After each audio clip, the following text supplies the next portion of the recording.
आपको बता दें, इजराइल के लिए जासूसी करने पर अब सजा भी मिली है।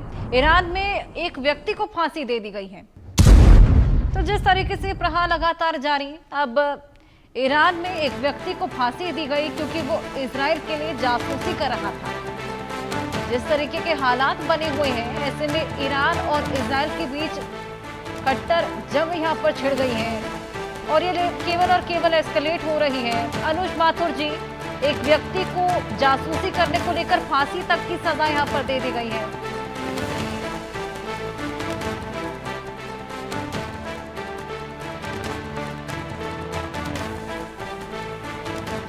एक शक्तिशाली मुल्क है ईरान। हूती, हमास, हिजबुल्लाह नहीं है।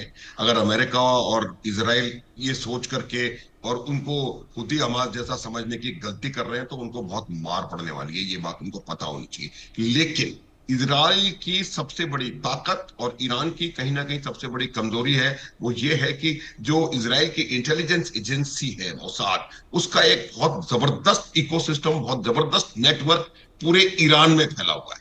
और वही वजह है कि इतने पिन पॉइंटेड एक्यूरेट स्ट्राइक्स हो रही हैं। मैं कई बार कह चुका हूं, दोबारा रिपीट करना चाहता हूं इस बात को कि इतने सारे जनरल ऑफिसर्स का एक अटैक में खत्म हो जाना, chief of the army staff, chief of the air staff, chief of IRGC, ये अनप्रेसिडेंट है। आज तक कभी ऐसा हुआ नहीं, ये मिलिट्री हिस्ट्री में, इतिहास में कभी ऐसा नहीं हुआ। उसकी वजह क्या है? उसकी वजह इंटेलिजेंस है। इसलिए, और इंटेलिजेंस क्या है? वो सारे इजरायली नहीं है, उन्होंने वो ईरान में आकर के ईरान के लोगों को कल्टीवेट किया है। तो अब ईरान का मेरे हिसाब से ये प्रयास रहेगा कि उनको ऐसा पनिशमेंट दिया जाए, और वो भी पब्लिकली।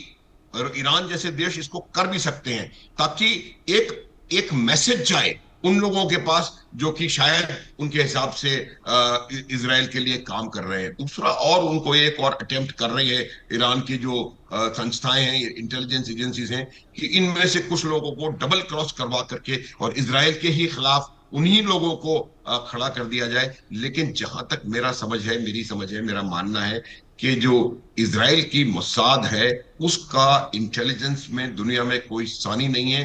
इस्माइल हानिया का जो असैसिनेशन हुआ था, वो एक बहुत जबरदस्त एग्जाम्पल है कि ऐसे समय में जब सिक्योरिटी ईरान में बिल्कुल टॉप लेवल की थी, उनकी कैपिटल में जाकर के पिन पॉइंट एक रॉकेट से हमला करके और सिंगल शॉट में उसको खत्म कर देना, it's a very big thing. तो ये तमाम चीजें ईरान समझ रहा है, और ये पहले उनको समझना चाहिए था, लेकिन अब वो इस बात को समझ रहा है। और ये जो पब्लिक उनके जो पनिशमेंट दिया जा रहा है, ये इसीलिए दिया जा रहा है कि वो एक मैसेज कहीं ना कहीं कन्वे कर सकें। लेकिन मेरा मानना है कि अभी भी ईरान को बहुत ज्यादा कुछ करना पड़ेगा।